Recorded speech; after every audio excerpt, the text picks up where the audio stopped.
Why is it that some people give and give until one day they can't anymore? Maybe it's the weight of everyone's pain settling in their chest, or the way their body tenses when someone starts sharing their problems again. You smile, you nod, you hold space for others. But inside, something is breaking. The version of you that used to care so deeply feels like a stranger now, buried under years of emotional baggage. Carl Jung, renowned psyche extraordinaire, spent decades studying people who felt too much and suffered for it. In his career, he noticed a pattern. The most empathic individuals often reached a breaking point where they suddenly shut down completely. They walked away from everyone, sometimes overnight. Jung discovered that this wasn't weakness or selfishness. It was the psyche's desperate attempt to survive after years of carrying burdens that were never theirs to begin with. This video will show you why empaths reach their snapping point and what Jung learned about how to protect your sensitivity without losing yourself. Stay until the end, as I'll share a simple 3-step process for separating your feelings from the emotional baggage you've picked up. Let's start by understanding where this pattern begins. Jung found that deep empathy rarely starts as a gift. For most people, it begins as a survival tool. Children growing up in chaotic or unpredictable homes learn to read every micro-expression, every shift in tone. They develop what Jung called psychological permeability, an ability to sense emotional currents that most people miss entirely. This is not a magic, it's adaptation. The nervous system rewires itself to stay safe. You probably learned this skill before you could name it. Scanning the room for tension, soothing others before they got upset, making yourself smaller so everyone else could be comfortable. These patterns form early, when your brain's emotion-sharing systems come online faster than the control systems that would normally steady them. That mismatch means you felt everything, intensely, before you learned how to manage any of it. Moreover, some children inherit a tendency toward high arousal, meaning their bodies react strongly to small signals. This is the genetic component of why one child could be considered more sensitive than another. When that biological sensitivity pairs with an unstable environment, the child's nervous system learns to swing between hypervigilance and collapse. Empathy stops being about understanding others. It becomes about managing the other person's feelings, as well as your own. You are able to feel for others on a stronger level, but that level of attunement causes overwhelming effects on your nervous system. As you may have heard before, the body keeps score. If you're wired for high arousal, empathy can trigger panic-like responses, heart racing, shallow breathing, the sense that you're trapped in someone else's emotions. If you lean toward worry and rumination, empathy hardens into guilt. You start believing that everyone's pain is somehow your fault or responsibility, and beat yourself up when you can't help them. Both roads lead to the same place: people-pleasing and a lonely facade. You see, my dear viewer, context shapes everything. Parental depression, coldness, or controlling behavior push sensitive children toward these patterns. However, the same biological sensitivity can flourish in warm homes where adults name feelings, show how to regulate, and keep responsibility realistic. Jung understood this. The goal isn't to feel less. Instead, it's to feel with strategy and boundaries in relationships that model it. Now that you understand how this survival mechanism forms, we need to look at what happens when those boundaries dissolve entirely. Jung identified something he called participation mystique. In other words, moments when the line between self and other disappears. You're not just having sympathy for someone. You're inside their experience, wearing their emotions like a heavy fur coat. Then your boundaries dim. Their pain becomes your reality. Jung described this as concretism, where inner and outer blur together, and you lose the ability to tell what's yours and what isn't. Two forces drive this fusion. Projection happens when you see your personal disowned material in someone else. Introjection happens when you pull the other person's experience into your inner world. Empaths do both at once. You absorb their pain while coloring it with your own unprocessed shadow. This cycle feels necessary because it eases tension in the moment. We understand each other, even as it slowly erases who you are. Moreover, Jung warned about how skipping crucial steps in self-awareness can harm a person in interpersonal relationships. Your first honest look into your inner space shows your shadow, the rejected parts you blame on others.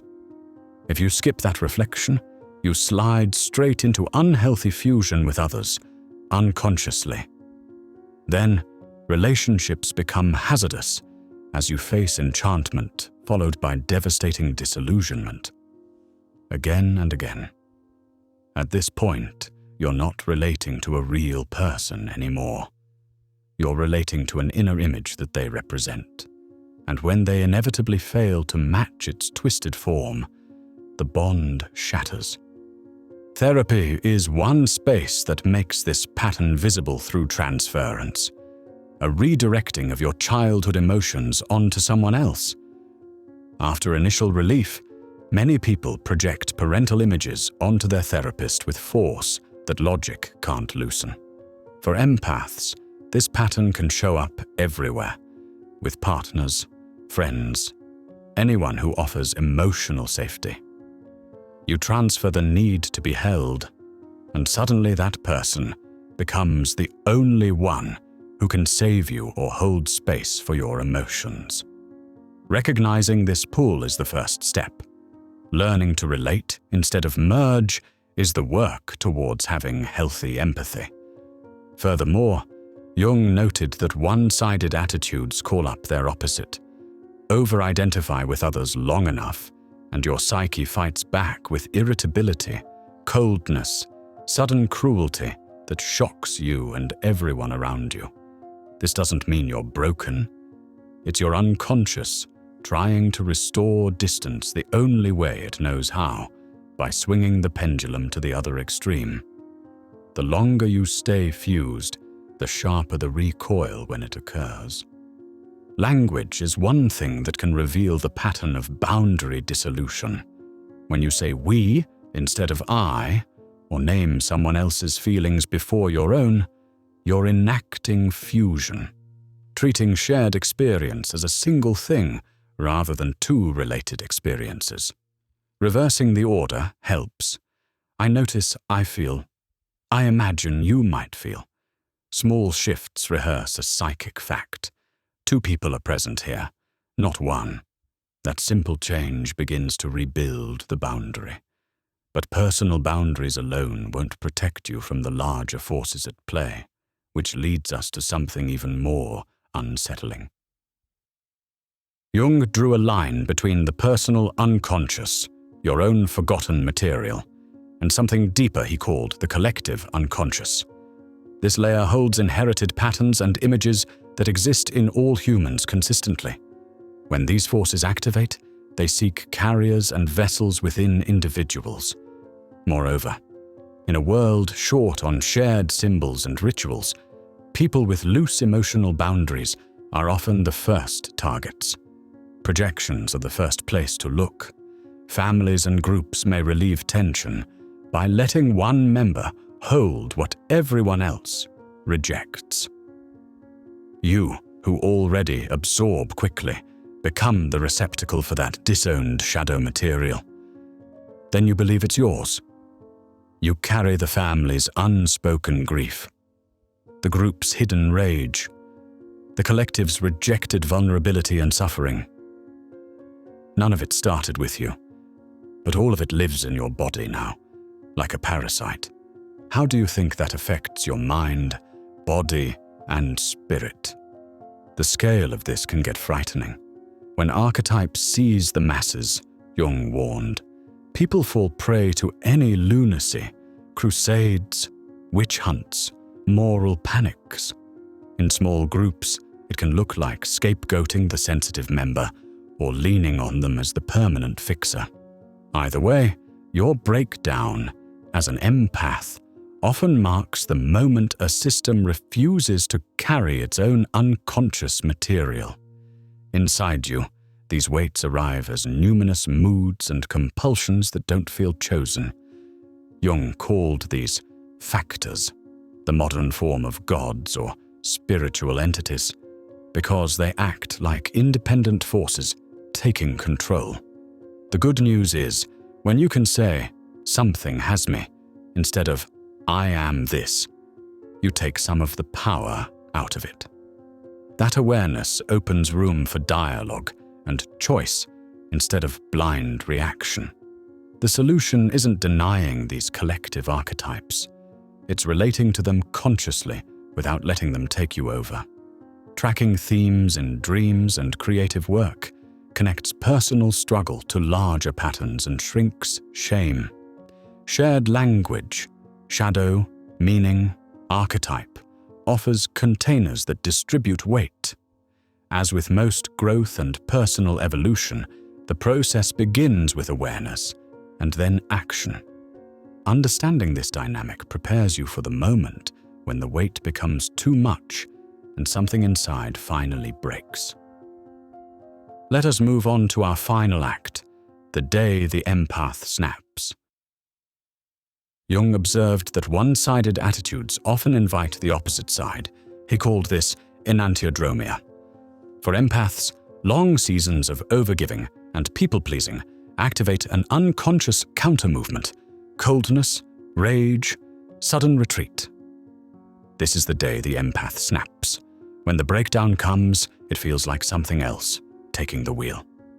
In truth, it is your psyche trying to rebalance what you refused to acknowledge.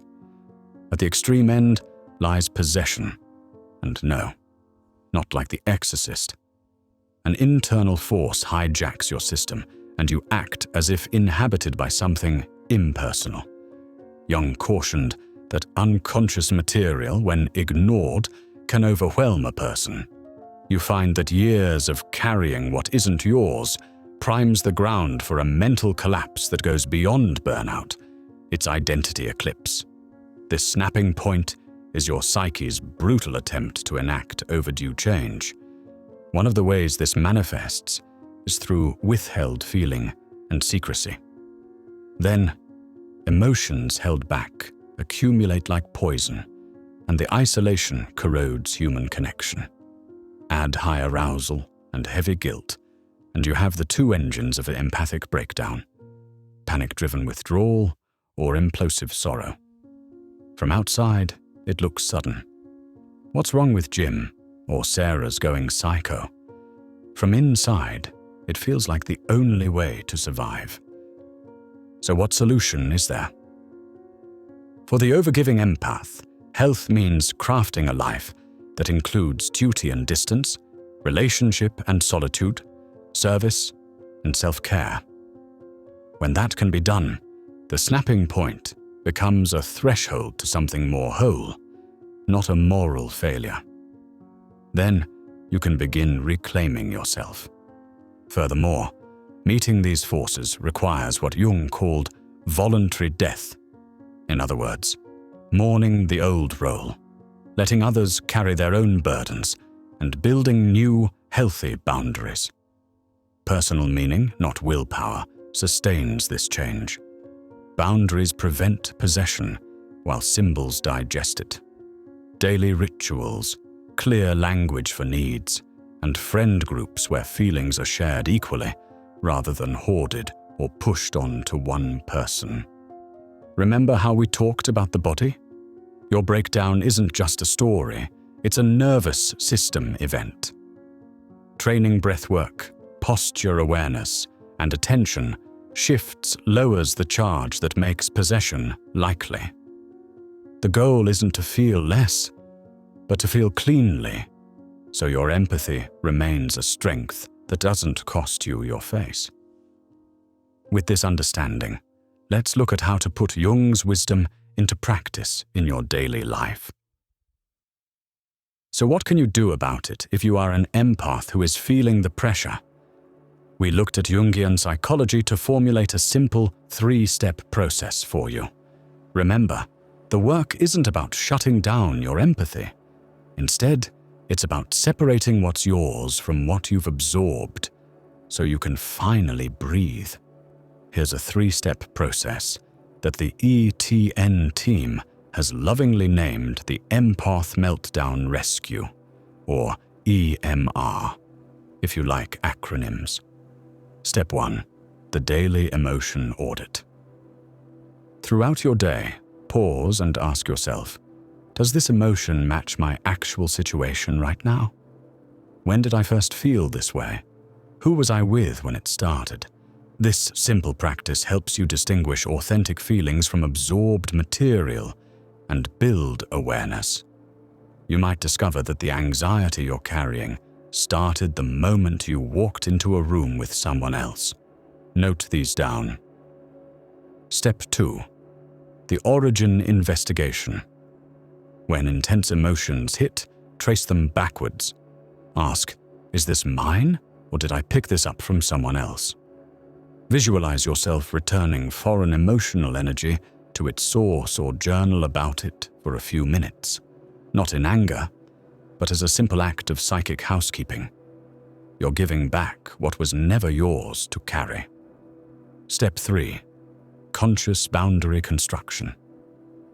Before entering emotionally charged situations, visualize yourself surrounded by a force field or bubble. Love and compassion flow through it easily, but toxic material gets filtered out. This visualization exercise transforms unconscious absorption into conscious empathy. When you suspect that your emotional boundaries are being trampled on, visualize your force field and set boundaries in that moment. These aren't magic fixes. They're simple daily practices that help rewire the survival mechanism Jung identified. Over time, your nervous system and brain learn that caring doesn't have to mean drowning in other people's emotions. Growth takes time. You didn't choose to become everyone's emotional container. That role was assigned to you before you had words to refuse it. However, you can choose differently now. Jung showed that the snapping point isn't failure. It's your psyche demanding that you finally stop carrying the baggage and energy of others. The truth is, you can feel deeply without losing yourself in the process. And that's a truly beautiful thing. Thank you for joining me on this exploration into empathic breakdown. If this resonated, please share one boundary you're ready to set and subscribe to get weekly psychology content designed to help you transform your life. Until next time.